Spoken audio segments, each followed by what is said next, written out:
যে প্রতীক নিয়ে জ্যোতি বসু লড়তেন সেই প্রতীক নিয়ে প্রার্থী লড়বেন। সুতরাং এটা খালি আমার জয়ের ব্যাপার না, এটা জ্যোতি বসুর প্রতীক, তার মর্যাদা রক্ষার লড়াই।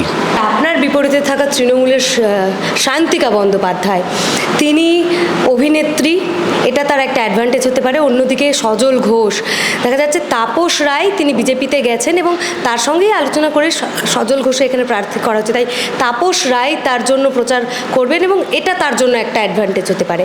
আপনি বরাহনগরের ভূমিপুত্র, এটা কি আপনার অ্যাডভান্টেজ? তন্ময় ভট্টাচার্যের অ্যাডভান্টেজটা কি বরাহনগরে জেতার ক্ষেত্রে? এখন যারা প্রার্থী হয়েছেন আমার বিপরীতে তারাও বরাহনগরের না, ফলে আমি বরাহনগরের ভূমিপুত্র এবং বরাহনগরের ভূমিপুত্র হওয়ায় বরাহনগরের মানুষকে অনেক কাছ থেকে সেবা করবার সুযোগ আমি পাবো। নমস্কার, হাওতে আমি সঙ্গীতা, বসে রয়েছি বরাহনগর বিধানসভায়। 7 দফায় লোকসভা নির্বাচনের ভোটে কিন্তু বরাহনগরেও উপনির্বাচন হবে। এই বরাহনগর অত্যন্ত প্রেস্টিজিয়াস একটা সিট, কারণ এই বরাহনগরে কিন্তু স্বাধীনতার পর থেকে টানা 14 বছর বামেরা জিতেছে, এমনকি খোদ জ্যোতি বসু টানা 6 বার জিতেছেন এই সিট থেকে। তাই নিঃসন্দেহে বলা চলে এবার বামেদের যিনি প্রার্থী হয়েছেন তার কাছে একটা বড় লড়াই যে আবার বামেদেরকে এই সিট তিনি উপহার দিতে পারেন কিনা, যে বিধানসভা বামশূন্য তকমা, সেই তকমা তিনি ঘোচাতে পারেন কিনা। আমাদের সঙ্গে রয়েছেন বরাহনগরে সিপিআইএমের প্রার্থী তন্ময় ভট্টাচার্য, তার সঙ্গে কথা বলবো। বামশূন্য বিধানসভা এই তকমা ঘোচাতে পারবেন, কতটা আশাবাদী আপনি? রাজ্য বিধানসভা বামশূন্য, এটা রাজ্যের রাজনৈতিক স্বাস্থ্যের পক্ষে অত্যন্ত খারাপ। রাজ্যের রাজনৈতিক স্বাস্থ্য বিকল্প কণ্ঠস্বর পাচ্ছে না। বিজেপি এবং তৃণমূল আসলে এই দুটো দল পরস্পরের সাথে সেটিং করে চলে। দুটো দলেরই জন্মদাতা আরএসএস। ফলে বিকল্প কণ্ঠস্বর, মানুষের কণ্ঠস্বর, শ্রমিকের কণ্ঠস্বর, মেহনতির কণ্ঠস্বর, মূল্যবৃদ্ধির চাপে জেরবার মানুষের কণ্ঠস্বর, দুর্নীতির বিরুদ্ধের কণ্ঠস্বর, মা বোনেদের সম্মান রক্ষার দাবিতে কণ্ঠস্বর বিধানসভায় উচ্চারিত হয় না। বরাহনগর কেন্দ্রের বিশেষ বৈশিষ্ট্য এইটা যে 1952 থেকে 1971 পর্যন্ত জ্যোতি বসু ভারতবর্ষের কিংবদন্তি প্রতিম রাজনীতিবিদ, তিনি এই বরাহনগর বিধানসভা থেকে নির্বাচন লড়তেন এবং জিততেন। 1972-এর নির্বাচনকে আমরা কোনো নির্বাচন মনে করি না, ওই নির্বাচনকে আমরা নির্বাচনের স্বীকৃতিও দিইনি। তারপর বামফ্রন্টের আলোচনার প্রেক্ষিতে এই আসন আরএসপির হয়ে যায়। 2021 সালে আরও বৃহত্তর জোটে এই আসন জাতীয় কংগ্রেসের হয়। আবার 2024 সালে এই আসন 53 বছর বাদে সিপিআইএমের প্রার্থী প্রতিদ্বন্দ্বিতা করছেন। যে প্রতীক নিয়ে জ্যোতি বসু লড়তেন সেই প্রতীক নিয়ে প্রার্থী লড়বেন। সুতরাং এটা খালি আমার জয়ের ব্যাপার না, এটা জ্যোতি বসুর প্রতীক, তার মর্যাদা রক্ষার লড়াই। বরাহনগরের আপামর মানুষ, বরাহনগরের বাইরেরও অসংখ্য মানুষ যারা জ্যোতি বসু যে প্রতীকে নির্বাচন লড়তেন সেই প্রতীকের মর্যাদা হানি হোক এটা চান না। সেই সব মানুষের আশীর্বাদ, সেই সব মানুষের শুভেচ্ছা, সেই সব মানুষের ভালোবাসা আমার শক্তি। এই শক্তিতে আমি বলীয়ান এবং আমি বিশ্বাস করি এই শক্তিতে যে বলীয়ান তার কাছে কোনো বাধাই বাধা না। জ্যোতি বসুর আসনে লড়ছেন, কতটা গর্বের, কত বড় চ্যালেঞ্জ? নিশ্চিতভাবেই গর্বের। এবং এই যে গর্ব, এই যে অহংকার, এই অহংকারটা বরাহনগরের মানুষের অহংকার। আমি তো বরাহনগরেরই ছেলে, বরাহনগরেই আমার জন্ম, বরাহনগরেই আমার বড় হওয়া। আমি বরাহনগরের প্রাইমারি স্কুলে লেখাপড়া করেছি, বরাহনগর থেকে হায়ার সেকেন্ডারি পরীক্ষায় উত্তীর্ণ হয়েছি রামকৃষ্ণ মিশন থেকে। আমি ছোটবেলা থেকেই সাংস্কৃতিক কর্মকাণ্ডের সঙ্গে যুক্ত। আবৃত্তি, বিতর্ক, তাৎক্ষণিক বক্তৃতা প্রতিযোগিতা, কুইজ, লিটল ম্যাগাজিন, এই সমস্ত কিছুর সঙ্গে যুক্ত। বরাহনগরের বিভিন্ন ক্লাবগুলো যখন সুস্থ সংস্কৃতির প্রসার ছিল, যা গত 13 বছরে নষ্ট হয়ে গেছে, রবীন্দ্র জয়ন্তীর অনুষ্ঠান হতো, নজরুল জয়ন্তীর অনুষ্ঠান হতো, সুকান্ত জয়ন্তীর অনুষ্ঠান হতো, বিজয়া সম্মিলনী হতো। আমি সেখানে আবৃত্তি করতাম, কোথাও বিতর্ক প্রতিযোগিতা হলে তাতে অংশ নিতাম।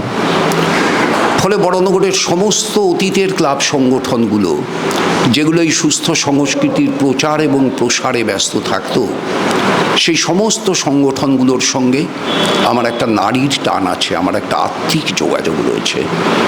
আমি ফুটবল খেলতাম গোলকিপার পজিশনে, বরানগরের প্রায় সব মাঠে ফুটবল খেলেছি। ফলে বরানগরের সঙ্গে আমার যে সম্পর্কটা, সেই সম্পর্কটা ঘরের ছেলের সম্পর্ক। এবং এই প্রথম বরানগর কোনো বরানগরবাসীকে আশীর্বাদ করার সুযোগ পাচ্ছেন বিধায়ক নির্বাচিত করার জন্য। আমি আগেই বলেছি ৭২-এর নির্বাচনটা নির্বাচন না, আমরা ওটা মানি না। ১৯৫২ থেকে ১৯৭১ জ্যোতি বোস বাইরের, ১৯৭৭ থেকে মতীশ রায় বাইরের, তারপর অমর চৌধুরী বাইরের, তাপস রায় এমএলএ হলেন বাইরের, প্রতিদ্বন্দ্বিতা করলেন অমল মুখোপাধ্যায় বাইরের, বরানগরের না। এই প্রথম হয়েছেন আপনার বিপরীতে, তারাও তো এখন যারা প্রার্থী হয়েছেন আমার বিপরীতে তারাও বরানগরের না। ফলে আমি বরানগরের ভূমিপুত্র, এবং বরানগরের ভূমিপুত্র হওয়ায় বরানগরের মানুষকে অনেক কাছ থেকে সেবা করবার সুযোগ আমি পাব। বরানগরের মানুষের কণ্ঠস্বর অনেক দ্রুত আমার কাছে পৌঁছবে, যা বিধানসভায় আমি তুলে ধরব।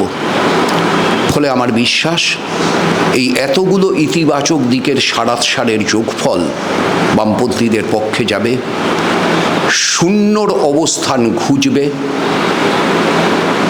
৪ঠা জুন ১ হবে, আর আগামী ২ বছরের ভিতর সেই ১কে ১৪৮+ করবার জন্য আমি সহ আমরা সবাই দায়িত্ব গ্রহণ করব।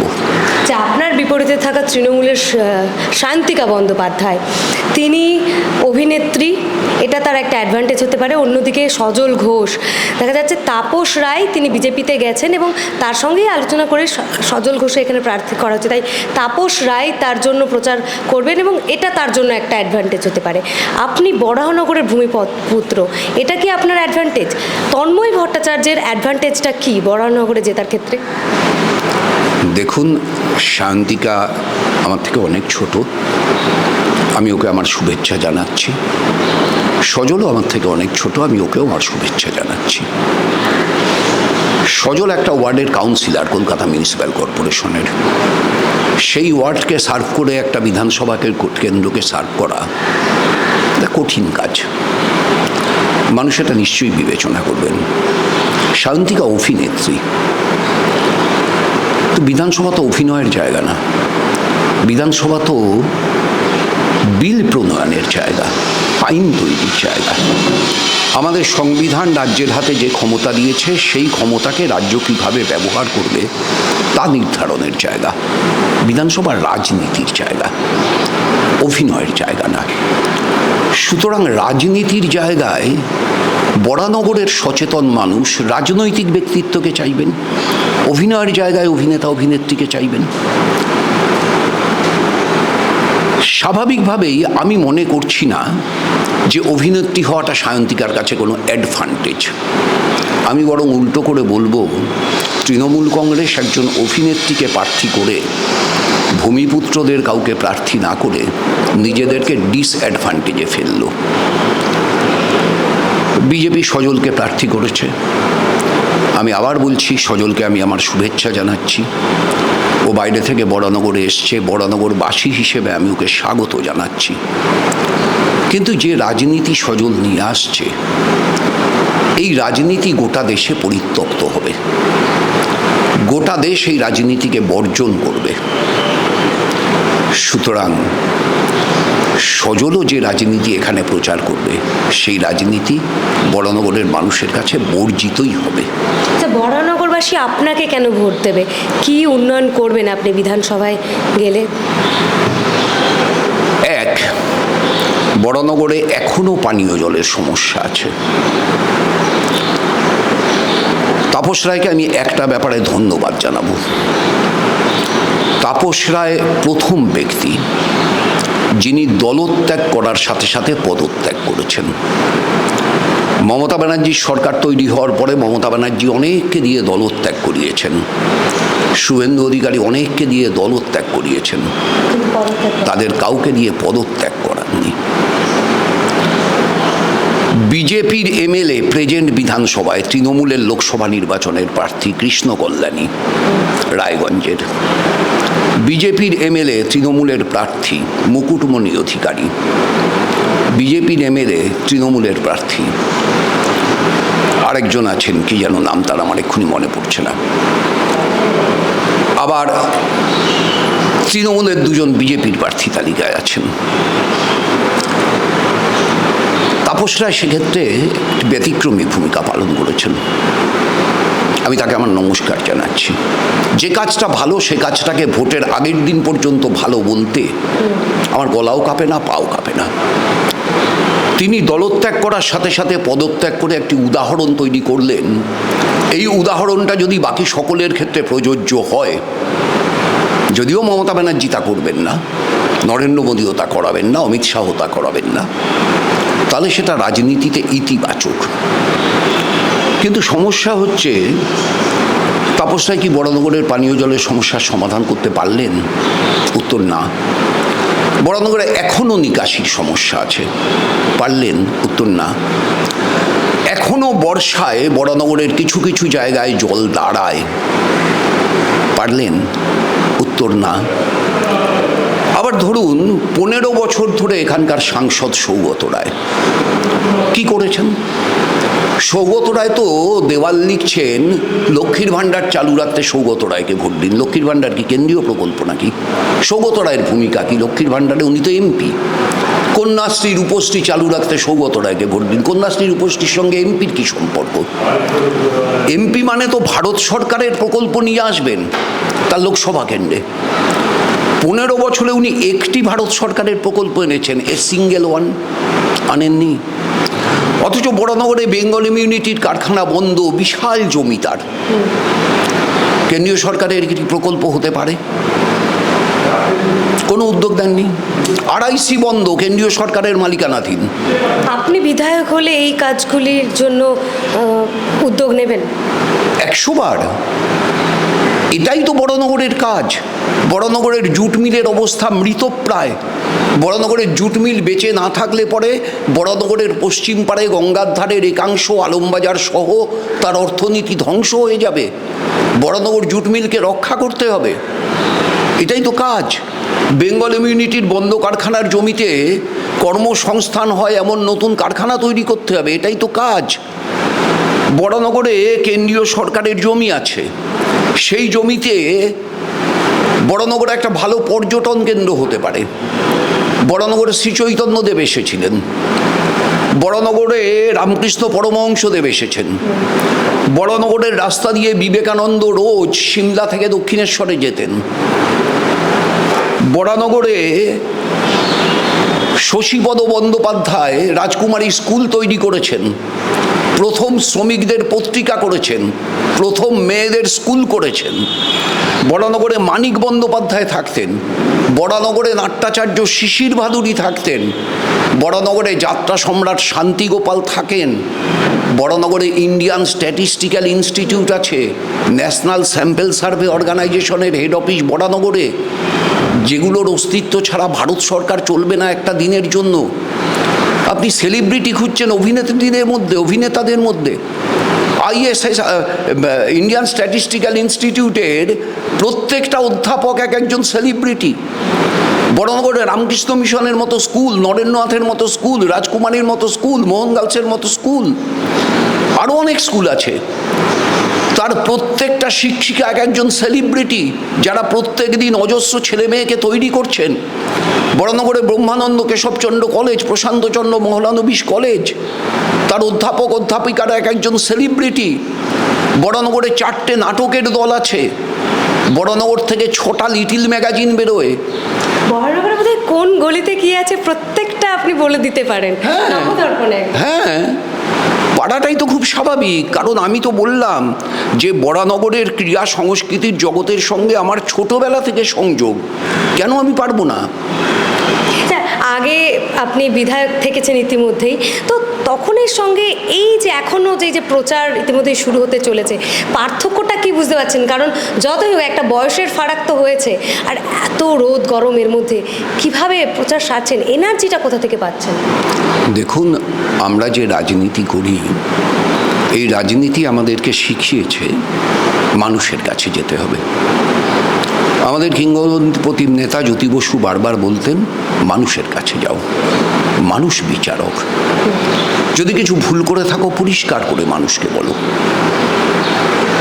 মিথ্যের আশ্রয় নিও না, যা পারোনি বলো, যা পেরেছো তাও বলো, মানুষ ঠিক বিচার করবেন। সেই মানুষ আমাদের শক্তি। সেই মানুষের কাছে যাওয়াটা পরিশ্রম হবে কেন? সেই মানুষের কাছে যাওয়াটা তো আনন্দ। আমি যখন মানুষের কাছে প্রচারে যাচ্ছি তখন আসলে আমি আনন্দ পাচ্ছি, আসলে আমি পরিশ্রম করছি না। যাদের অনেক বেশি মেকআপ ঠেকআপ প্রয়োজন হয় রাস্তায় বেরোনোর জন্য, বেশি রোদে মেকআপ গলে যাওয়ার সম্ভাবনা থাকে, তাদের কাছে পরিশ্রম। আমার প্রচার করতে ভালো লাগছে, উপভোগ করছেন? অবশ্যই। প্রচার করা মানে কি? ম্যাক্সিমাম মানুষের সঙ্গে কথা বলার সুযোগ পাওয়া। বামপন্থীদের কাজই তো মানুষকে ভালোবাসা, মানুষের কথা শোনা, মানুষের সাথে কথা বলা।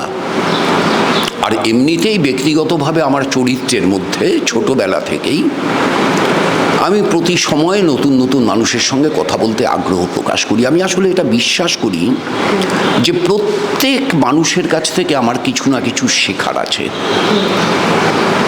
আবার একই সাথে এটাও বিশ্বাস করি প্রত্যেক মানুষের আমার কাছ থেকেও কিছু না কিছু পাওয়ার আছে। এই যে আদান প্রদান, এটাই তো সভ্যতার মূল। সভ্যতা গড়ে উঠেছে তো মানুষে মানুষে আদান প্রদানের মধ্য দিয়ে। তো আমি কারোর থেকে কিছু নেব না, আমি একটা সব জানতা হয়ে বসে আছি, সবাই খালি আসবেন আমি জ্ঞান দেব। নো, আমাকে যেতে হবে মানুষের কাছে, শুনতে হবে তাদের কথা, তাদের কথার যেটা গ্রহণযোগ্য আমাকে গ্রহণ করতে হবে। সেটা যদি আমার বিরুদ্ধে সমালোচনা হয়, আমার দলের সম্পর্কে সমালোচনা হয়, তাও গ্রহণ করতে হবে। মানুষই তো দল, মানুষই তো দলকে রক্ষা করে, মানুষই তো দলকে বাঁচায়, মানুষই তো দলকে প্রতিষ্ঠা করে। সেই মানুষের প্রতি কৃতজ্ঞতা যেদিন উঠে যাবে, তার আগে যেন আমার মৃত্যু হয়। কিভাবে নিজেকে প্রস্তুত করছেন প্রচারের জন্য, একটু রুটিনটা জানতে চাইব। আসলে দেখুন, গতকাল সবে আমার নাম ঘোষিত হয়েছে। আজকে যেহেতু পবিত্র ঈদের দিন, আজকে স্বাভাবিকভাবেই সকালবেলায় আমাদের বরানগরের আলমবাজার অঞ্চলে সংখ্যালঘু মানুষ বসবাস করেন, তাদের কাছে গেছিলাম ঈদের শুভেচ্ছা বিনিময়ের জন্য। আমাদের বিধানসভা কমিটি মিটিং করবে। আমাদের তো প্রার্থীর ইচ্ছে মতো প্রচার হয় না, আমাদের একটা পার্টি স্ট্রাকচার আছে, একটা অর্গানাইজেশনাল স্ট্রাকচার আছে, বামফ্রন্ট আছে, জাতীয় কংগ্রেস আছে। সকলের সাথে কথা বলে নিয়ে আমাদের গোটা প্রচার প্রক্রিয়া সেইটা ঠিক হবে। নিজেকে কিভাবে প্রস্তুত করছেন, সেই কাজটা চলছে। আমার নিজেকে প্রস্তুত করার কিছু নেই, আমি বরাবরই মানুষের সঙ্গে থাকি, বরাবরই মানুষের জন্য পরিশ্রম করি, বরাবরই রাজনৈতিক কাজের সঙ্গে যুক্ত, সেই 1976 সাল থেকে। সুতরাং আমার কোনো বাড়তি প্রস্তুতির প্রয়োজন নেই। অর্থাৎ বরানগরের ভূমিপুত্র তন্ময় ভট্টাচার্যের কাছে বিপরীতে থাকা সায়ন্তিকা বন্দ্যোপাধ্যায় হোক বা সজল ঘোষ, তারা কিছুই নয়। না না, একদমই কিছুই নয় না। আমার কাউকে অমর্যাদা করার অধিকার নেই। তারা দুটো রাজনৈতিক দলের প্রার্থী। একটা রাজনৈতিক দল রাজ্যে সরকার পরিচালনা করছে, আর একটা রাজনৈতিক দল দেশে সরকার পরিচালনা করছে। তাদেরকে ছোট করে দেখার, ছোট করে ভাবার কোনো অধিকার আমার নেই। এই কাজ যদি আমি করি তাহলে আমার অন্যায় করা হবে। তারা একটা রাজনৈতিক শক্তি, আমি আরেকটা রাজনৈতিক শক্তির প্রতিনিধি। লড়াইটা রাজনীতির। ব্যক্তি সজলের সঙ্গে, ব্যক্তি সায়ন্তিকার সঙ্গে কোনো লড়াইয়ের কোনো প্রশ্নই নেই। লড়াইটা রাজনীতির। সে রাজনীতিতে মানুষ কি দেখছে? মানুষ দেখছে আজকের রাজনীতি দুর্নীতিতে পরিপূর্ণ। মানুষ দেখছে আজকের রাজনৈতিক নেতা হিসাবে গজিয়ে ওঠা ব্যক্তিদের নাম হচ্ছে শেখ শাহজাহান, শিবু হাজরা, উত্তম সর্দার। মানুষ দেখছে হাথরস, মানুষ দেখছে হাঁসখালি, মানুষ দেখছে রাজস্থানের ইন্দ্রকুমার মেঘাওয়াল নামের নিচু জাতের ছেলেটা, প্রধান শিক্ষক যিনি উঁচু জাতের, তার জলের কলস স্পর্শ করায় তাকে পিটিয়ে খুন করা হয়। মানুষ দেখছে বেকারত্ব সর্বকালের সব রেকর্ডকে পরাস্ত করে সর্বোচ্চ জায়গায়, আর টাকার দাম সর্বকালের সব রেকর্ডকে পরাস্ত করে সর্বনিম্ন জায়গায়। মানুষ দেখছে ভয়ঙ্কর রকমের আন্ডার এমপ্লয়মেন্ট। যারা জোম্যাটোর ডেলিভারি বয়, সুইগির ডেলিভারি বয়, ফ্লিপকার্টের ডেলিভারি বয়, আমাজনের ডেলিভারি বয়, বেশিরভাগ উচ্চশিক্ষিত। তারা বাইক চালিয়ে 15,000 16,000 টাকা মাইনার জন্য এই পরিশ্রম করছে, যাদের 60,000 টাকা মাইনের চাকরি পাওয়া উচিত সঙ্গতভাবেই। এমএ পাস মানুষ আমার নিজের পাড়ার রিক্সা স্ট্যান্ডে রিক্সা চালাচ্ছে, আমরা সবাই, আমি নিজে তাকে মাস্টারদা বলে ডাকি। এমএ পাস রিক্সা চালাচ্ছে। এই যে ভয়ঙ্কর আন্ডার এমপ্লয়মেন্ট, এই আন্ডার এমপ্লয়মেন্ট আমাদের রাজ্যের অর্থনীতির সর্বনাশ করে দিচ্ছে। অর্থনৈতিক দিক থেকে দুর্বল হতে হতে আমরা পিছিয়ে পড়ছি, আর রাজ্য সরকার কত বেশি মদ বিক্রি করতে পারে তার চেষ্টা চালিয়ে যাচ্ছে, কারণ মদ থেকে রাজ্য সরকারের আয় হবে বেশি। আর ওদিকে দিল্লির সরকার, তারা ইলেকটোরাল বন্ডে টাকা নিয়ে ওষুধের দাম বাড়ানোর সুযোগ করে দিচ্ছে। তারা রান্নার গ্যাসের দাম 414 টাকা থেকে 1129-এ নিয়ে গিয়ে সিঁড়ি ভাঙার অঙ্কে ভোটের আগে 829 করেছে। আবার সিঁড়ি ভাঙার অঙ্কে ভোটের পরে আবার 1129, 1229, 1329-এ পৌঁছে যাবে। 15 টাকার কেরোসিন তেল 100 টাকা লিটার, পেট্রোল ডিজেল, ডালের দাম, চালের দাম, সাধারণ সবজির দাম, মশলাপাতির দাম, মানুষ মূল্যবৃদ্ধিতে জেরবার। ফলে এই যে এত সমস্যা দেশের বুকের উপরে, এই সমস্যাগুলোর কথা তো বিধানসভায় বলতে হবে, লোকসভায় বলতে হবে। লোকসভায় সুজন চক্রবর্তী বলবেন, বিধানসভায় আমি বলবো। আচ্ছা, আপনি তো বরাহনগরের ভূমিপুত্র, আমি জানতে চাইব যে বরাহনগরের কি অবস্থা? তৃণমূলের দুর্নীতি কি বরাহনগরকেও গ্রাস করেছে? কাটমানি না দিলে কি এখানেও এক পা ফেলা যায় না? বরাহনগরে পৌরসভায় নিয়োগ হয়েছে, গোটাটা দুর্নীতিগ্রস্ত নিয়োগ, গোটাটা অর্থের বিনিময়ে নিয়োগ। বরাহনগরের তৃণমূল কংগ্রেস কর্মীরা চাকরি পাননি। মালদার লোক পাঠানো হয়েছে, মুর্শিদাবাদের লোক পাঠানো হয়েছে, অন্য জেলার লোক পাঠানো হয়েছে, সব ওই অয়নশীলের কোম্পানি থেকে। অবশ্যই টাকার বিনিময়। আবার 2-1টা এক্সচেঞ্জ হয়েছে। বরাহনগরের চেয়ারম্যান কাউন্সিলের এক সদস্যের ভাইপো কিংবা ভাগ্নে কামারহাটিতে চাকরি পেলেন, কামারহাটির চেয়ারম্যানের ভাইপো কিংবা ভাগ্নে বরাহনগরে চাকরি পেলেন। উত্তর দমদম পৌরসভার প্রাক্তন চেয়ারম্যানের ছেলে অথবা মেয়ে বরাহনগরে চাকরি পেলেন। বরাহনগরের চেয়ারম্যানের সুপারিশ করা কেউ দমদম কিংবা উত্তর দমদমে চাকরি পেলেন। এই যে এক্সচেঞ্জ সিস্টেমে চাকরি হয়েছে একেবারে তৃণমূলের নেতাদের ঘরে। সাধারণ তৃণমূল কর্মী যারা গরিব, যারা নিম্নবিত্ত, তারাও তৃণমূল কংগ্রেসের থেকে উপকৃত হননি। তারাও ক্ষুব্ধ তৃণমূল কংগ্রেসের উপরে। আর তোলাবাজি, সে তো স্কোয়ার ফুটে কেউ মাপে, কেউ কাঠায় মাপে, কেউ মার্বেলের মাপে মাপে, কেউ কত লরি বালি পাথর এলো তাই দিয়ে মাপে। সব কিছুর আলাদা আলাদা রেট ঠিক করা আছে। সেই রেট উপযুক্ত জায়গায় পৌঁছলে কাজ হবে, না হলে কাজ বন্ধ। এ বরাহনগরের মানুষের প্রত্যক্ষ অভিজ্ঞতায় প্রত্যেক দিন আছে। আপনার যদি বরাহনগরে বাড়ি থাকতো, সেই বাড়িটা যদি আপনি কালকে ভাঙতে দিতেন মিস্ত্রিদের, দেখতেন 4জন লোক চলে আসতো, এসে বলতো এ ভাঙছে কেন, আমরা ভাঙবো। আপনার বাড়ি কাকে দিয়ে ভাঙাবেন আপনি ঠিক করতে পারবেন না, তৃণমূলের নেতারা ঠিক করে দেবেন।